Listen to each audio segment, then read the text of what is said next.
नमस्कार मित्रों, कैसे हैं आप लोग। आप लोग को आरआरटीसी के ऑनलाइन पाठशाला में हार्दिक स्वागत है। और जैसा कि हम बात कर रहे थे प्राचीन भारत के इतिहास के ऊपर, और प्राचीन भारत के इतिहास में उस राजवंश के बारे में बात कर रहे थे जिसका इतिहास रक्त रंजित नहीं है, जिसका इतिहास जो है परिवार के बीच प्रेम से भरा हुआ इतिहास है। और उसमें हम देख रहे थे, अभी तक बात कर चुके थे कि प्रभाकर वर्धन के बारे में, कि प्रभाकर वर्धन का जो उनकी पत्नी का नाम है यशोमती, और यशोमती का जब विवाह होता है प्रभाकर वर्धन से, तो साथ में अपने भाई के पुत्र जिसकी उम्र है 8 वर्ष, उस 8 वर्ष की अवस्था में भंडी को अपने पास लेकर आते हैं यशोमती। और एक जगह और देखे थे, मालवा, एमपी में जो मध्य प्रदेश में मालवा पड़ता है, वो मालवा का शासक था महासेन गुप्त। उसकी 2 पत्नी थी। पहली पत्नी से जो पुत्र था उसका नाम था देवगुप्त, और दूसरी पत्नी से कुमार गुप्त और माधव गुप्त। तो कुमार गुप्त और माधव गुप्त दोनों भी जो है प्रभाकर वर्धन के पास है, और साथ में भंडी भी है जो कि सपोर्ट करेगा प्रभाकर वर्धन के पुत्र राजवर्धन और हर्षवर्धन को।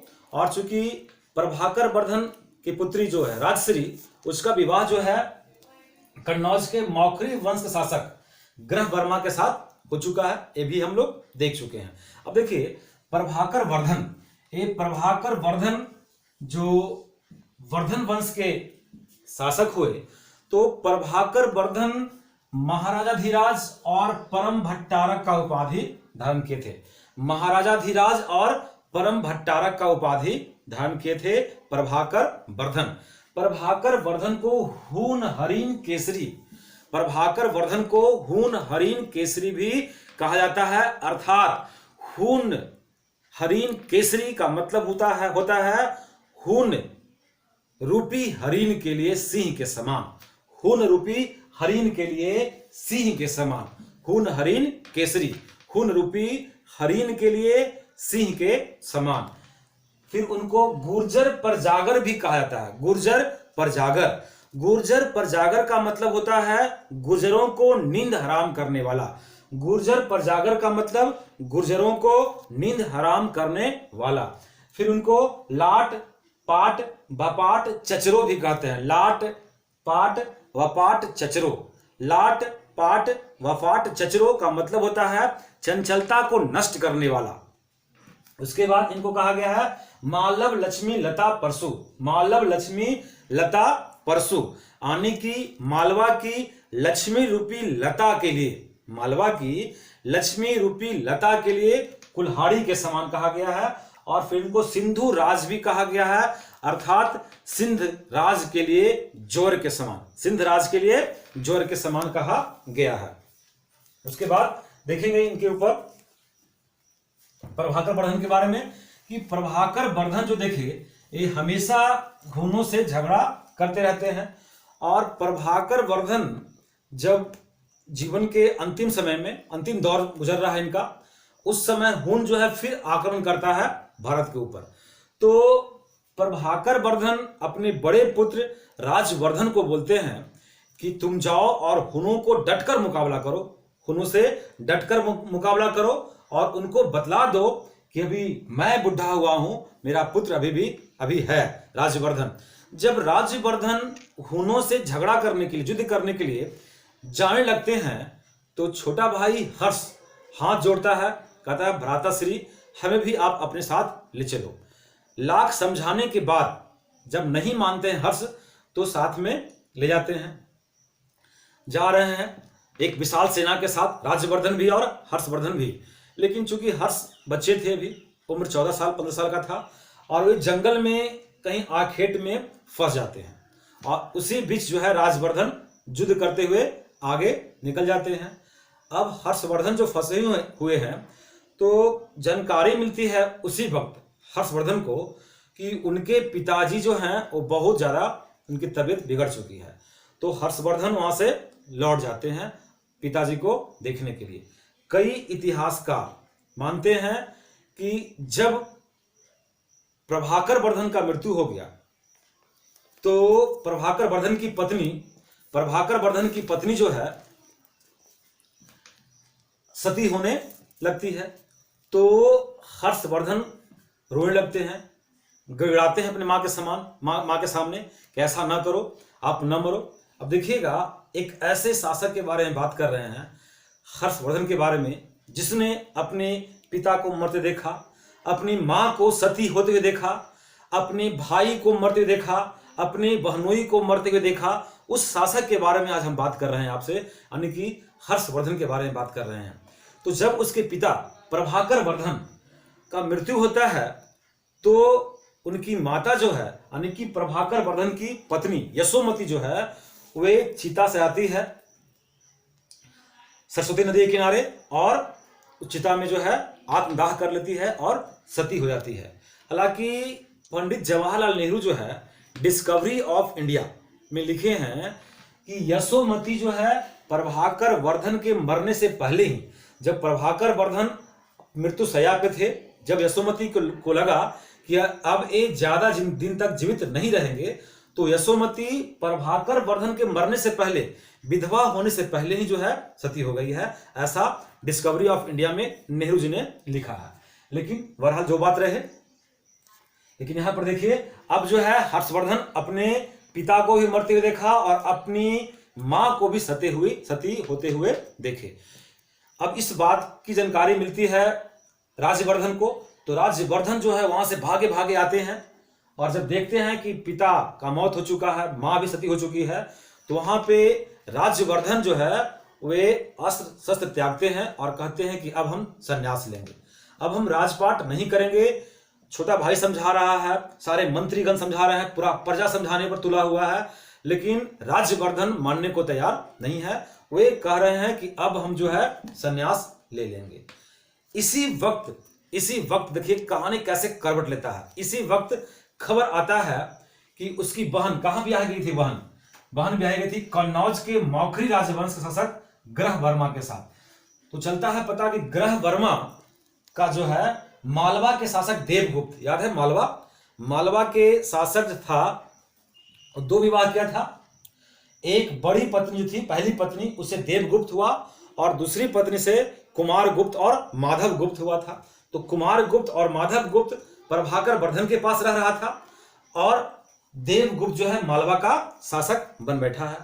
तो जानकारी मिलती है राज्यवर्धन को कि मालवा के शासक देवगुप्त जो है वो ग्रह वर्मा को मारकर कन्नौज पर अधिकार कर लिया है, और उनकी बहन राजश्री को बंदी बना लिया है और बेड़ियों में जकड़ दिया है। इतना बात का पता चलता है जैसे ही राजवर्धन को, तो राजवर्धन जो है आग बबूला हो जाते हैं, और उनके अंदर का खून जो है, क्षत्रिय खून उबाल मारने लगता है, और वे उस समय अपने छोटे भाई को राज सौंप कर निकल पड़ते हैं कन्नौज की ओर, और कन्नौज पहुंचते हैं। उसके बाद वो मालवा पहुंचते हैं, और मालवा के शासक देवगुप्त को जो है सर धड़ से अलग करते हैं, यानी कि देवगुप्त का काम तमाम करते हैं।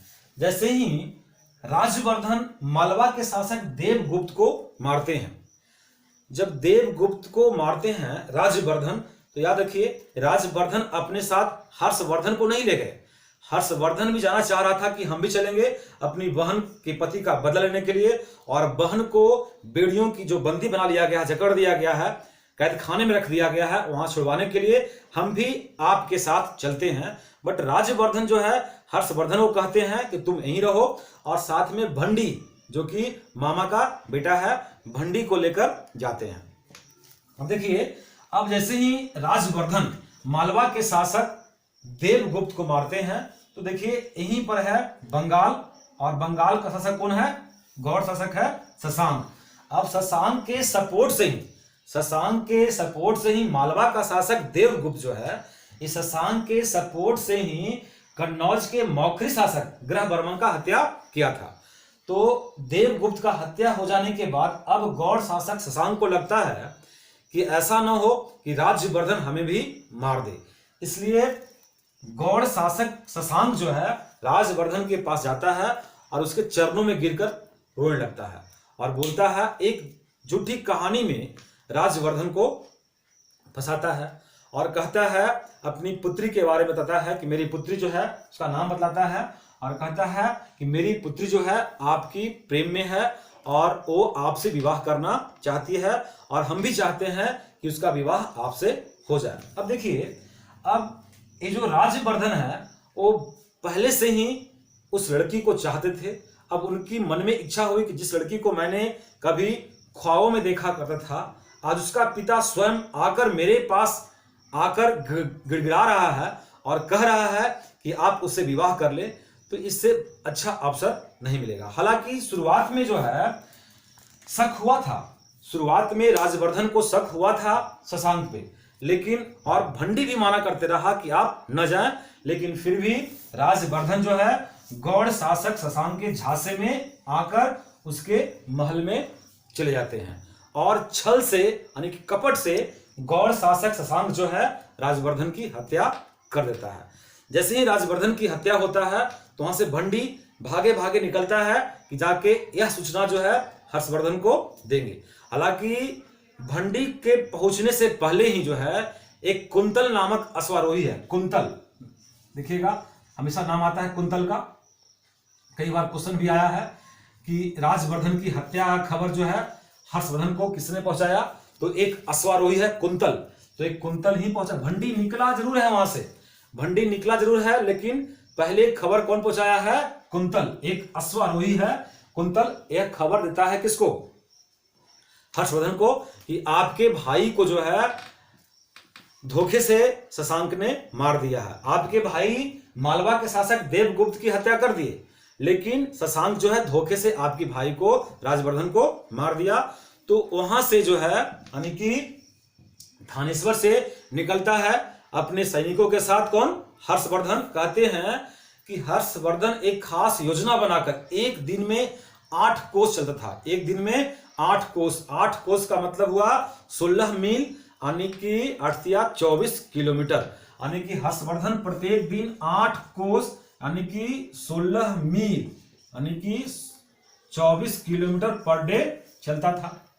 देखिए, जैसे ही हर्षवर्धन निकला राज्यवर्धन की बदला लेने के लिए और शशांक को मारने के लिए, तो देखिए यहां पर, देखिए यहां पर मालवा है, यहां पर कन्नौज पर अधिकार कर चुका था, लेकिन राज्यवर्धन यहां से मार दिए हैं और मालवा पर अधिकार कर चुके हैं, और बंगाल ले जाकर राज्यवर्धन का हत्या कौन किया है, शशांक किया है।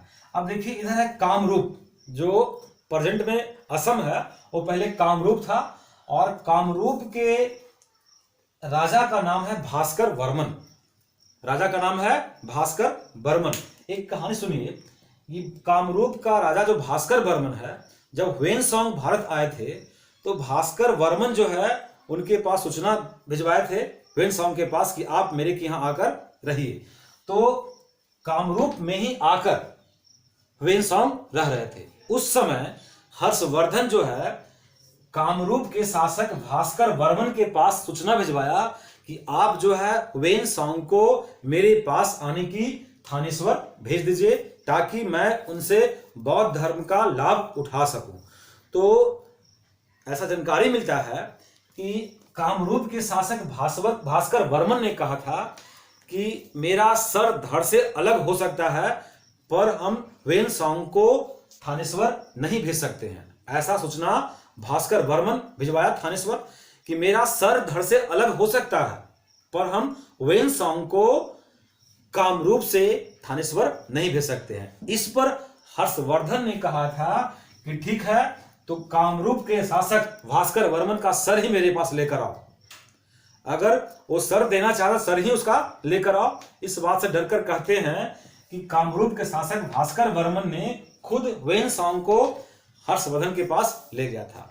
अब क्या करता है कि जब इधर से हर्षवर्धन आक्रमण किए, इधर से हर्षवर्धन आक्रमण किए हैं किसके ऊपर, गौड़ शासक शशांक के ऊपर, तो इधर से कामरूप के शासक भास्कर वर्मन जो है ये अपना एक दूत है, उसके दूत का नाम है हंस वेग, यानी कि भास्कर वर्मन का दूत का नाम क्या है, हंस वेग। ये हंस वेग को भेजता है और कहता है कि जाके बोलो हर्षवर्धन से कि हम उनका सपोर्ट करना चाहते हैं। अब देखिए कि एक तरफ से हर्ष आ रहे हैं और दूसरी तरफ से कामरूप के शासक भास्कर वर्मन, तो बीच में घिरा कौन, गौड़ शासक शशांक।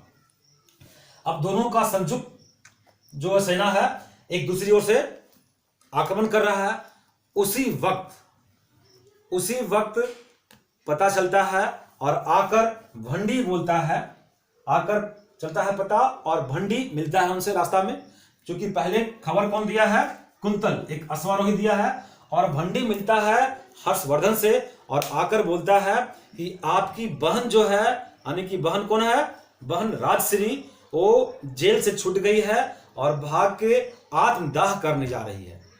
अब देखिए इतिहास में यहां पर जानकारी कुछ अधूरा छोड़ देता है हर्षवर्धन के बारे में, कि हर्षवर्धन निकले जरूर हैं शशांक को मारने के लिए, उनका साथ देने के लिए कामरूप के शासक भास्कर वर्मन भी सपोर्ट किया है, लेकिन क्या हर्षवर्धन युद्ध किए हैं शशांक से? क्या युद्ध में मारे हैं या नहीं मारे हैं? इसमें इतिहास मौन है, इस पे इतिहास मौन है, इतिहास में कुछ लिखा हुआ नहीं है। और चूंकि भंडी जैसे ही मिलता है आके हर्षवर्धन से और कहता है कि आपकी बहन आत्मदाह करने जा रही है, तो वहां से जो है हर्षवर्धन निकलते हैं और जाते हैं अपनी बहन को बचाने के लिए। और बहन को बचाने में जो है उनका मदद करता है एक बौद्ध धर्म का बहुत बड़ा प्रकांड पंडित है, उसका नाम है दिवाकर मित्र। तो दिवाकर मित्र की सहायता से, और साथ में माधव सेन भी है, माधव गुप्त है, और कौन है? कुमार गुप्त है, ये दोनों साथ में ही है। तो इनकी सहायता से जो है विंध्यन पर्वत पर अपनी बहन को उस समय रोकते हैं जब उनकी बहन आत्मदाह करने जा रही होती है।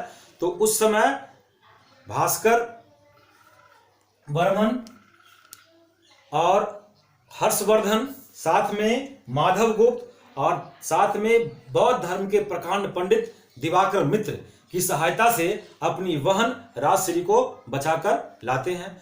और बचाकर जब लाते हैं तो अब जो है देखिए लेके कहां आ गए? कन्नौज। और अपनी बहन को कहते हैं कि आप कन्नौज से राज करो और मैं चला थानेश्वर। उनकी बहन बोलती है, यहां तक कि कन्नौज के प्रजा लोग, मंत्री लोग ही बोलता है कि हर्ष को कि आप ही यहां से राज कीजिए, लेकिन तैयार नहीं होते हैं और अपनी बहन को राज्य देकर और निकलते हैं थानेश्वर। जिस समय अपनी बहन को राज्य सौंपे थे कन्नौज का, यानी कि मौखरी वंश का, उस समय ही उन्होंने शिलादित्य का उपाधि लिया था, शिलादित्य का उपाधि लिया था। उसके बाद ये चले जाते हैं थानेश्वर और उनकी बहन रह रही है कहां? कन्नौज। कुछ दिनों के बाद जो है बहन जो है काफी विनती करती है कि हमसे राज नहीं चल पाएगा, आप आइए। तो देखिए जानकारी मिलता है कि हर्षवर्धन ने अपनी राजधानी कन्नौज बनाया और कन्नौज को ही राजधानी बनाकर पूरा उत्तर भारत पर राज किया। हर्ष को बाद में इच्छा हुई कि दक्षिण भारत की ओर भी बढ़ा जाए। तो ध्यान दीजिए, अभी जो हम बात किए थे यहां पर पुलकेशिन द्वितीय का ऐहोल अभिलेख, यही कर्नाटक में एक जगह है बीजापुर, और वातापी का चालुक्य वंश के एक राजा है पुलकेशिन द्वितीय। जब यहां पर नर्मदा नदी के तट पर जब आते हैं हर्षवर्धन और दक्षिण भारत की ओर आगे बढ़ते हैं तो इनका मुकाबला होता है पुलकेशिन द्वितीय से, और पुलकेशिन द्वितीय से युद्ध में हार जाते हैं और ये दक्षिण भारत आगे नहीं बढ़ पाते हैं। लेकिन फिर भी उत्तर भारत का विशाल साम्राज्य जो है हर्ष के हाथ में रहा। तो ये हम देखें किस प्रकार हर्ष जो है अपना राज किए। इसके बाद नेक्स्ट बात जो होगी थानेश्वर के वर्धन वंश के बारे में, और साथ में हुएन सॉन्ग के बारे में भी अलग से चर्चा करेंगे अगले वीडियो में। तब तक के लिए इतना ही। आप इस वीडियो को देखें और अगर इसके पहले वाला पार्ट नहीं देखे होंगे तो इसे अवश्य देखें। थैंक यू, धन्यवाद।